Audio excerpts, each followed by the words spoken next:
Hello दोस्तों, नमस्कार। स्वागत है आप सभी का विजडम पॉइंट पर। दोस्तों, हम देख रहे हैं हिंदी साहित्य से संबंधित एक महत्वपूर्ण श्रृंखला जो कि आधारित है घटना चक्र पर। घटना चक्र की इस प्रश्नोत्तरी में हम आदिकाल, भक्तिकाल और रीतिकाल से जुड़े हुए प्रश्नों को देख चुके हैं। अब बारी है आदिकाल की, और आदिकाल के 50 प्रश्न हम इससे पहले के वीडियो में देख चुके हैं। आज 51वें प्रश्न से हम इस वीडियो की शुरुआत करते हैं। दोस्तों, वीडियो में आगे बढ़ें उससे पहले मेरा आप सभी से निवेदन है कि अगर अभी तक आपने मेरे चैनल को सब्सक्राइब नहीं किया है तो प्लीज़ मेरे चैनल को सब्सक्राइब कर लें, और अगर मेरे वीडियोज़ आपको पसंद आते हैं तो उन्हें लाइक और शेयर भी ज़रूर करें। धन्यवाद। चलिए देखते हैं आज का पहला प्रश्न। आज का पहला प्रश्न है कि भारतेंदु युग का कौन सा कवि पुष्टि मार्ग में दीक्षित था। भारतेंदु युग का वो कौन सा कवि है जो कि पुष्टि मार्ग में दीक्षित था। ऑप्शन है बालकृष्ण भट्ट, भारतेंदु हरिश्चंद्र, प्रेमघन या प्रताप नारायण मिश्र। तो इस प्रश्न का उत्तर आपको स्क्रीन पे शो हो रहा होगा। इस प्रश्न का सही उत्तर है भारतेंदु हरिश्चंद्र जी, जो कि पुष्टि मार्ग में दीक्षित थे। इस प्रश्न की व्याख्या देखेंगे।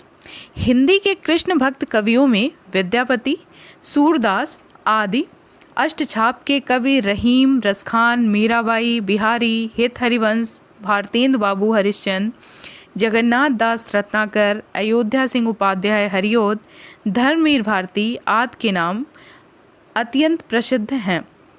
अतः स्पष्ट है कि प्रस्तुत विकल्प में भारतेंदु युग के कवियों में केवल भारतेंदु हरिश्चंद्र पुष्टि मार्ग में दीक्षित थे तथा कृष्ण भक्त कवि थे। अगला प्रश्न है, निम्न में से किस रचना का रचनाकार फोर्ट विलियम कॉलेज से संबंधित नहीं था। निम्नलिखित में से किस रचना का रचनाकार फोर्ट विलियम कॉलेज से संबंध नहीं था। प्रेम सागर, ये किसकी रचना है? लल्लू लाल जी की। लाल चंद्रिका किसकी रचना है? ये भी लल्लू लाल जी की है। रानी केतकी की कहानी किसकी रचना है? तो ये मुंशी इंशा अल्लाह खां की है। नासिकेतोपाख्यान किसकी रचना है? ये सदल मिश्र जी की है। इस प्रकार से इस प्रश्न का सही उत्तर हो जाएगा ऑप्शन सी, इंशा अल्लाह खां की रानी केतकी की कहानी का संबंध फोर्ट विलियम कॉलेज से नहीं है। शेष लल्लू लाल जी और सदल मिश्र जी दोनों फोर्ट विलियम कॉलेज में अध्यापक का कार्य कर चुके हैं। इस प्रश्न की व्याख्या देखेंगे। फोर्ट विलियम कॉलेज की स्थापना 1800 में कोलकाता में हुई थी। इस कॉलेज से संबद्ध रचनाकारों में प्रेम सागर और लाल चंद्रिका के रचनाकार लल्लू लाल तथा नासिकेतोपाख्यान के रचनाकार सदल मिश्र थे, जबकि रानी केतकी की कहानी के रचनाकार इंशा अल्लाह खां इस कॉलेज से संबद्ध नहीं थे। इससे जुड़े हुए अन्य महत्वपूर्ण तथ्य हैं। खड़ी बोली हिंदी गद्य के चार उन्नायक थे, जिनमें नाम आता है लल्लू लाल जी का, इंशा अल्लाह खां जी का, सदा सुखलाल जी का और नाम आता है सदल मिश्र जी का। ये चार हिंदी गद्य के प्रथम 4 उन्नायक माने जाते हैं, जिसमें सदा सुखलाल जी की रचना का नाम है सुख सागर, इंशा अल्लाह खां की रचना का नाम है उदयभान चरित या रानी केतकी की कहानी, लल्लू लाल जी की रचना का नाम है सिंहासन बत्तीसी, राजनीति, सभा विलास, माधव विलास। सदल मिश्र जी की रचना का नाम है नासिकेतोपाख्यान या चंद्रावली, और दूसरी रचना है इनकी रामचरित्र। अगले प्रश्न की ओर चलते हैं। अगला प्रश्न है, गद्य रचना को एक कला के रूप में ग्रहण करने वाले कलम की कारीगरी समझने वाले लेखक कौन थे। गद्य रचना को एक कला के रूप में ग्रहण करने वाले और कलम की कारीगरी समझने वाले लेखक इसमें से कौन थे। ऑप्शन है रामचंद्र शुक्ल, गोविंद नारायण मिश्र, बद्रीनाथ भट्ट या बद्रीनाथ चौधरी, प्रेमघन। तो इस प्रश्न का सही उत्तर है ऑप्शन डी, बद्री नारायण चौधरी, प्रेमघन। आचार्य रामचंद्र शुक्ल जी ने अपनी पुस्तक हिंदी साहित्य का इतिहास में लिखा है कि पंडित बद्री नारायण चौधरी प्रेमघन की शैली सबसे विलक्षण थी। ये गद्य रचना को एक कला के रूप में ग्रहण करने वाले, कलम की कारीगरी समझने वाले लेखक थे और कभी कभी ऐसे पेचीदे मजमून बांधते थे कि पाठक 1-1.5 कॉलम के लंबे वाक्य में उलझा रह जाता था। अनुप्रास के अनूठे पद विन्यास की ओर भी उनका ध्यान रहता था। उत्तर प्रदेश माध्यमिक शिक्षा सेवा चयन आयोग ने अपनी प्रारंभिक उत्तर कुंजी में इस प्रश्न का उत्तर डी दिया था, किंतु संशोधित उत्तर कुंजी में इस प्रश्न को मूल्यांकन से बाहर कर दिया। अन्य महत्वपूर्ण तथ्य हैं भारत सौभाग्य, प्रयाग रामागमन प्रेम घन जी के प्रसिद्ध नाटक हैं। भारत सौभाग्य प्रेमघन जी का, बद्रीनारायण प्रेमघन जी का नाटक है। और भारत दूरदशा किसका नाटक है? भारतेंद्र हरिश्चंद्र जी का। इनका एक और नाटक है प्रयाग रामागमन। प्रेमचंद जी ने जीर्ण जनपद नामक एक काव्य लिखा है जिसमें ग्रामीण जीवन का यथार्थवादी चित्रण किया है। अगला प्रश्न लेते हैं। नीचे दो वक्तव्य दिए गए हैं, इसमें एक कथन ए है और दूसरा कारण आर है। कथन है भारतेंद्र युग के आते आते हिंदी में अनेक पत्र पत्रिकाओं का आरंभ हो चुका था। भारतेंद्र युग के सभी लेखक पत्रकार थे। तो इस प्रश्न का सही उत्तर है ऑप्शन ए।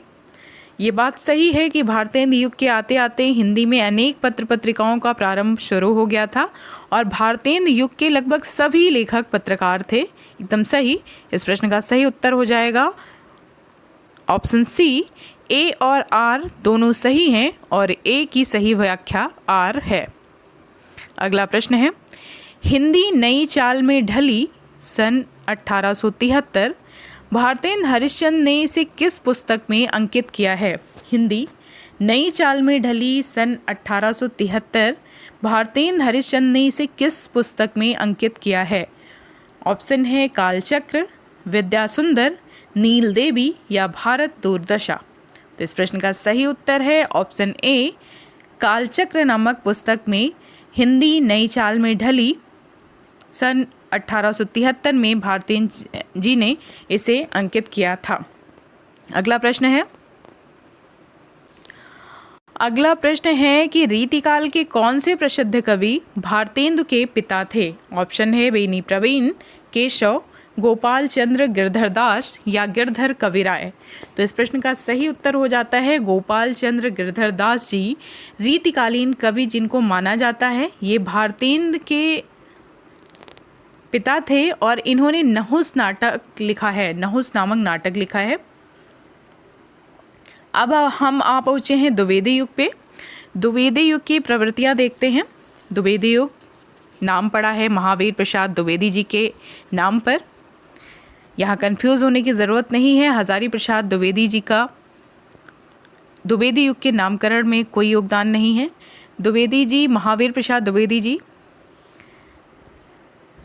के नाम पे द्विवेदी युग का प्रारंभ होता है। और द्विवेदी युग की जो सबसे प्रतिष्ठित पत्रिका थी वो सरस्वती पत्रिका है।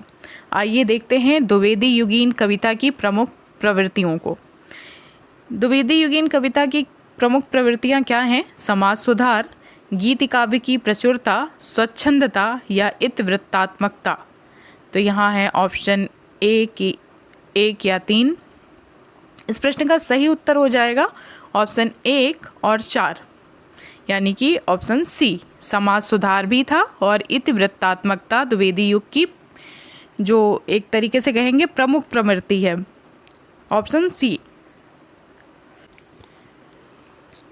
आइए देखते हैं द्विवेदी युगीन कविता की प्रमुख प्रवृत्तियों को।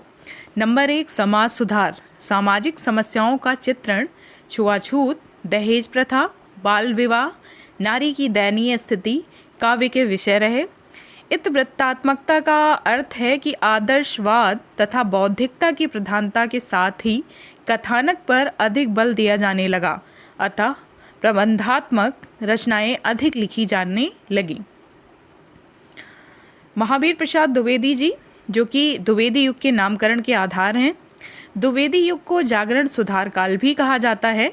गद्य और पद्य दोनों की भाषा खड़ी बोली में भाषिक एक रूपता की इन्होंने वकालत की थी। आपने देखा कि भारतेंद्र युग में जो गद्य रचनाएं हैं, चाहे वो नाटक हो, चाहे वो निबंध हो, चाहे वो अन्य गद्य विधा हो, वो सब रचनाएं तो खड़ी बोली हिंदी में लिखी जा रही थी, लेकिन जो काव्य की भाषा थी वो ब्रज भाषा थी। द्विवेदी जी ने क्या किया, इन्होंने कहा कि गद्य और पद्य की भाषा एक हो और वो भाषा हो हिंदी। तो इन्होंने गद्य और पद्य में भाषिक एक रूपता की वकालत की थी। अगला प्रश्न है, द्विवेदी युग का नामकरण किसके नाम पे हुआ है? मैंने आपको ऊपर ही बता दिया था कि महावीर प्रसाद द्विवेदी जी के नाम के आधार पर द्विवेदी युग का नामकरण हुआ था। ऑप्शन बी, आचार्य महावीर प्रसाद द्विवेदी। इस प्रश्न की व्याख्या देख लेते हैं। आधुनिक कविता के दूसरे पड़ाव सन 1903 से 1920 को द्विवेदी युग के नाम से जाना जाता है। यह आधुनिक कविता के उत्थान और विकास का काल है। सन 1903 में महावीर प्रसाद द्विवेदी जी सरस्वती पत्रिका के संपादक बने। द्विवेदी जी ने खड़ी बोली को शुद्ध व्याकरण सम्मत और व्यवस्थित बनाकर साहित्य के सिंहासन पर बैठने योग्य बनाया। अब वह साहित्यिक जगत की साम्राज्ञी बन गई। यह कार्य द्विवेदी जी के महान व्यक्तित्व से ही संपन्न हुआ और इस काल का कविमंडल उनके व्यक्तित्व से प्रभावित होकर उनके बताए मार्ग पर चला।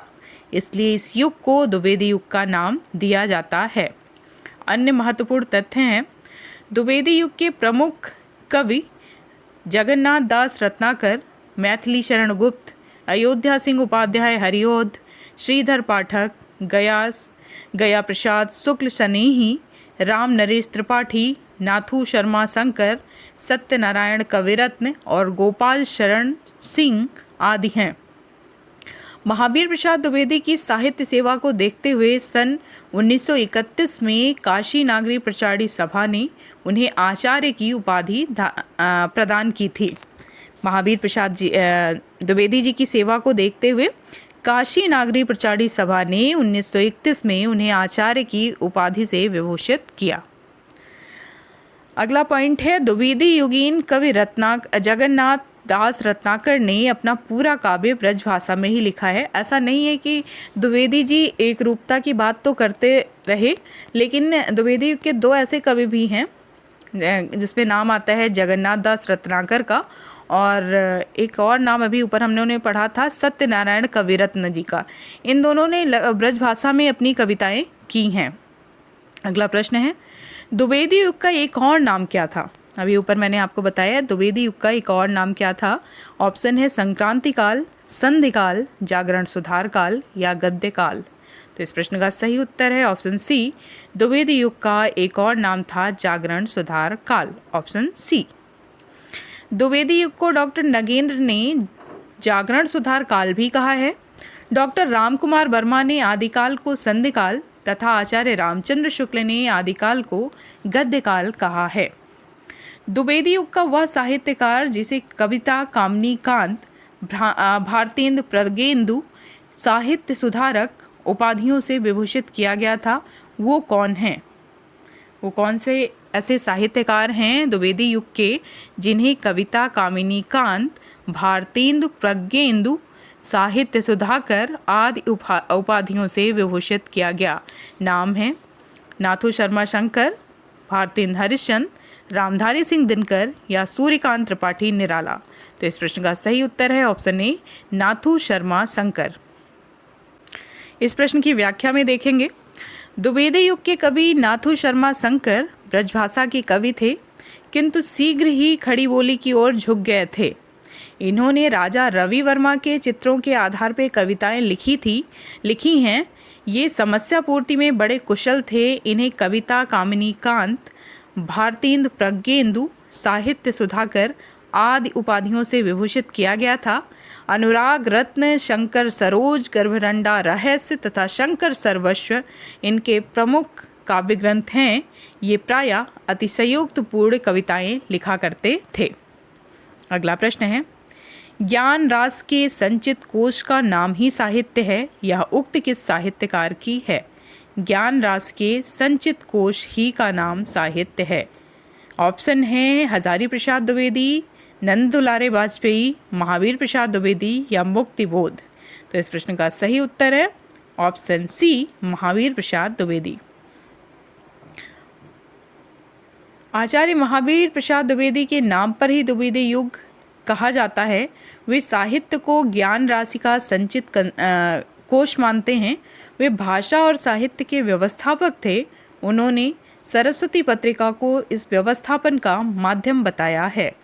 अगला प्रश्न है, आचार्य महावीर प्रसाद द्विवेदी रचित अर्थशास्त्र विषय का अर्थशास्त्र किस विषय का ग्रंथ है? आचार्य महावीर प्रसाद द्विवेदी जी ने एक अर्थशास्त्र से संबंधित ग्रंथ लिखा था, वो उस ग्रंथ का क्या नाम है? ऑप्शन है अर्थशास्त्र की भूमिका, आर्थिक व्यवस्था, भारतीय अर्थनीति या संपत्ति शास्त्र।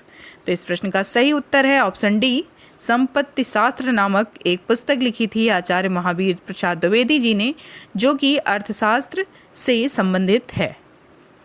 आचार्य महावीर प्रसाद द्विवेदी रचित अर्थशास्त्र विषय का ग्रंथ है संपत्ति शास्त्र। यह पुस्तक सन 1908 में प्रकाशित हुई थी, जो भारत के आर्थिक राजनीतिक यथार्थ का अभूतपूर्व चित्र प्रस्तुत करती है। अगला प्रश्न है, संपत्ति शास्त्र के लेखक कौन हैं? इस प्रश्न का उत्तर अब आपको आसान लग रहा होगा। संपत्ति शास्त्र के पुस्तक के लेखक हैं संपत्ति शास्त्र। पुस्तक के लेखक का नाम है महावीर प्रसाद द्विवेदी, ऑप्शन बी। प्राचीन पंडित और कवि किसकी रचना है? आपको बताना है प्राचीन पंडित और कवि किसकी रचना है? ऑप्शन है भारतेंद्र हरिश्चंद्र, बालकृष्ण भट्ट, आचार्य महावीर प्रसाद द्विवेदी या स्वामी सत्यानंद। तो इस प्रश्न का सही उत्तर है ऑप्शन सी, महावीर प्रसाद द्विवेदी जी ने लिखा था प्राचीन पंडित और कवि आचार्य महावीर प्रसाद द्विवेदी की रचना है। इस पुस्तक में उन्होंने लिखा है कि रस ही कविता का बड़ा गुण है। अगला प्रश्न है, जूही की कली कविता को किस संपादक ने अपने पत्र में बिना प्रकाशित किए वापस कर दिया था? जूही की कली कविता को किस संपादक ने अपने पत्र में बिना प्रकाशित किए वापस कर दिया था? ऑप्शन है गोपाल दास गहमरी, बालकृष्ण भट्ट, महावीर प्रसाद द्विवेदी या बनारसी दास चतुर्वेदी। तो इस प्रश्न का सही उत्तर है ऑप्शन सी, महावीर प्रसाद द्विवेदी जी ने। आचार्य महावीर प्रसाद द्विवेदी के साहित्यिक नेतृत्व के उत्कर्ष काल में निराला का साहित्यिक जीवन शुरू हुआ था। निराला की जूही की कली 1916 मुक्त छंद की कविता महावीर प्रसाद द्विवेदी ने अपने पत्र में बिना प्रकाशित किए ही लौटा दिया था।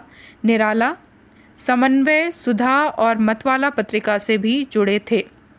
अगला प्रश्न है, निराला की कविता जूही की कली को किस संपादक ने बिना प्रकाशित किए वापस कर दिया था? दोबारा रिपीटेड क्वेश्चन है ये। तो इस प्रश्न का सही उत्तर है ऑप्शन डी, महावीर प्रसाद द्विवेदी ने। अंतःकरण की वृत्तियों के चित्र का नाम कविता है। अंतःकरण की वृत्तियों के चित्र का नाम कविता है, ऐसा किसने कहा था? ऑप्शन है भारतेंद्र हरिश्चंद्र, महावीर प्रसाद द्विवेदी, श्याम सुंदर दास या रामचंद्र शुक्ल। तो इस प्रश्न का सही उत्तर है ऑप्शन बी, महावीर प्रसाद द्विवेदी ने कहा था कि अंतःकरण की वृत्तियों के चित्र का नाम कविता है, ऑप्शन बी। आचार्य महावीर प्रसाद द्विवेदी ने कहा कि कविता अंतःकरण की वृत्तियों का चित्र बन जाती है। इसी प्रकार आचार्य रामचंद्र शुक्ल जी ने कहा है कि जिस प्रकार आत्मा की मुक्तावस्था ज्ञान दशा कहलाती है, उसी प्रकार हृदय की मुक्तावस्था रस दशा कहलाती है। हृदय की मुक्ति की साधना के लिए मनुष्य की वाणी जो शब्द विधान करती आई है, वह कविता है। अगला प्रश्न है, इनमें से कौन द्विवेदी युग का कवि नहीं है? आपको बताना है इन चार रचनाकारों में से कौन द्विवेदी युग का कवि नहीं है। ऑप्शन है अयोध्या सिंह उपाध्याय हरिओद, सोहनलाल द्विवेदी, राम नरेश त्रिपाठी या मैथिली शरण गुप्त। तो इस प्रकार इस प्रश्न का सही उत्तर है ऑप्शन बी, सोहनलाल द्विवेदी जी द्विवेदी युग के कवि नहीं है। ये छायावाद क्या ये आते हैं उस जो कौन सी धारा है जिसमें माखनलाल चतुर्वेदी जी आते हैं, राष्ट्रीय सांस्कृतिक धारा के कवि माने जाते हैं सोहनलाल द्विवेदी जी, ऑप्शन बी। इस प्रश्न की व्याख्या देख लेते हैं। सोहनलाल द्विवेदी द्विवेदी युग के कवि नहीं हैं, बल्कि राष्ट्रीय चेतना के अग्रदूत एवं प्रमुख गांधीवादी कवि हैं।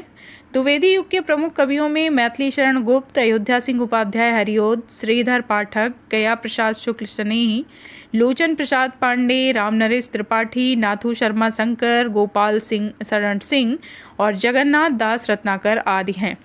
अगला प्रश्न है, निम्नलिखित में से कौन द्विवेदी युग का कवि नहीं है? इनमें से कौन द्विवेदी युग का कवि नहीं है? ऑप्शन है अयोध्या सिंह उपाध्याय हरिऔध, गोपाल शरण सिंह, लोचन प्रसाद पांडे या रांगे राघव। तो इस प्रश्न का सही उत्तर है ऑप्शन डी, रांगे राघव द्विवेदी युग के कवि नहीं हैं।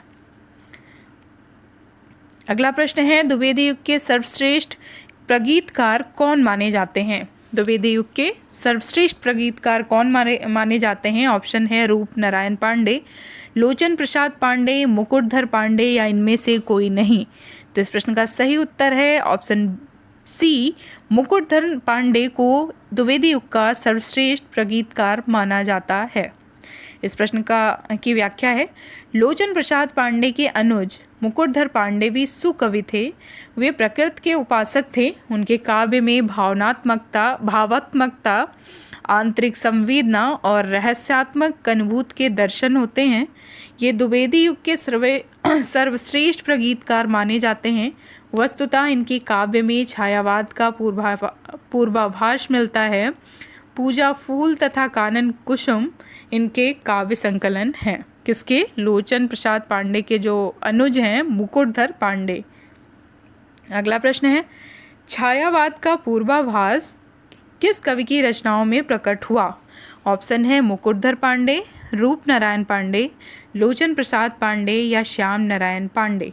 तो इस प्रश्न का सही उत्तर है ऑप्शन ए, मुकुटधर पांडे।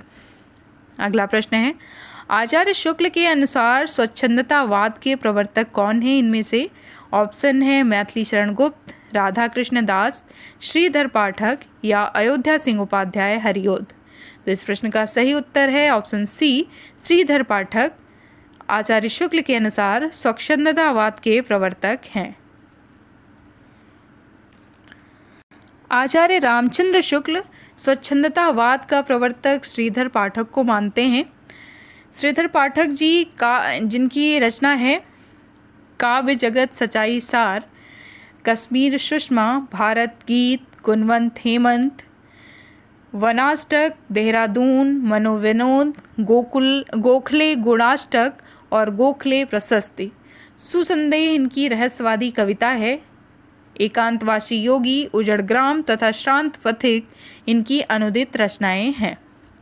अगला प्रश्न है, निम्नलिखित में से कौन सी रचना द्विवेदी युग की नहीं है? ऑप्शन है वैदेही वनवास, भारत भारती, उद्धव शतक या आंसू। तो इस प्रश्न का सही उत्तर है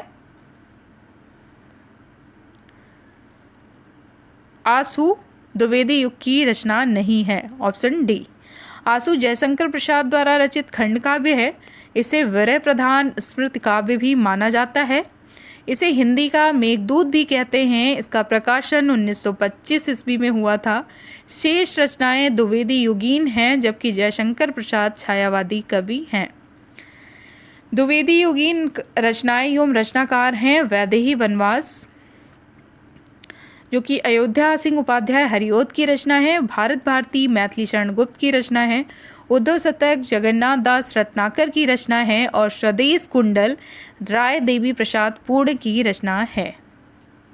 अगला प्रश्न है, गोल्ड स्मिथ की काव्य रचना एकांतवासी योगी शीर्षक से किस रचनाकार ने काव्यानुवाद किया है? ऑप्शन है श्रीधर पाठक, भारतेंदु हरिश्चंद्र, रामचंद्र शुक्ल या राधा कृष्ण दास। तो इस प्रश्न का सही उत्तर है ऑप्शन ए, गोल्ड स्मिथ की रचना एकांतवासी योगी का अनुवाद किया है श्रीधर पाठक जी ने, ऑप्शन ए। गोल्ड स्मिथ की काव्य रचना हर्मिट का अनुवाद एकांतवासी योगी शीर्षक से श्रीधर पाठक ने किया है। इन्होंने गोल्ड स्मिथ की रचना डेजर्टेड विलेज और ट्रैवलर का अनुवाद क्रमशः उजड़ गांव और श्रांत पथिक शीर्षक से किया है। श्रीधर पाठक द्विवेदी युगीन कवि हैं। अगला प्रश्न है, गोल्ड स्मिथ की कृति ट्रैवलर का अनुवाद किसने किया है? ऑप्शन है रामचरितोपाध्याय, राम नरेश त्रिपाठी, श्रीधर पाठक या ठाकुर गोपाल शरण सिंह। तो इस प्रश्न का सही उत्तर है ऑप्शन सी, श्रीधर पाठक। श्रीधर पाठक ने कालिदास की कृति ऋतुसंहार व गोल्डस्मिथ कृत हर्मिट डेजर्टेड विलेज तथा द ट्रैवलर का काव्यानुवाद क्रमशः एकांतवासी योगी, उजड़ ग्राम और शांत पथिक नामक शीर्षक से किया है। तो दोस्तों ये था हमारा आज का वीडियो। मिलते हैं अपने अगले वीडियो में, तब तक के लिए नमस्कार।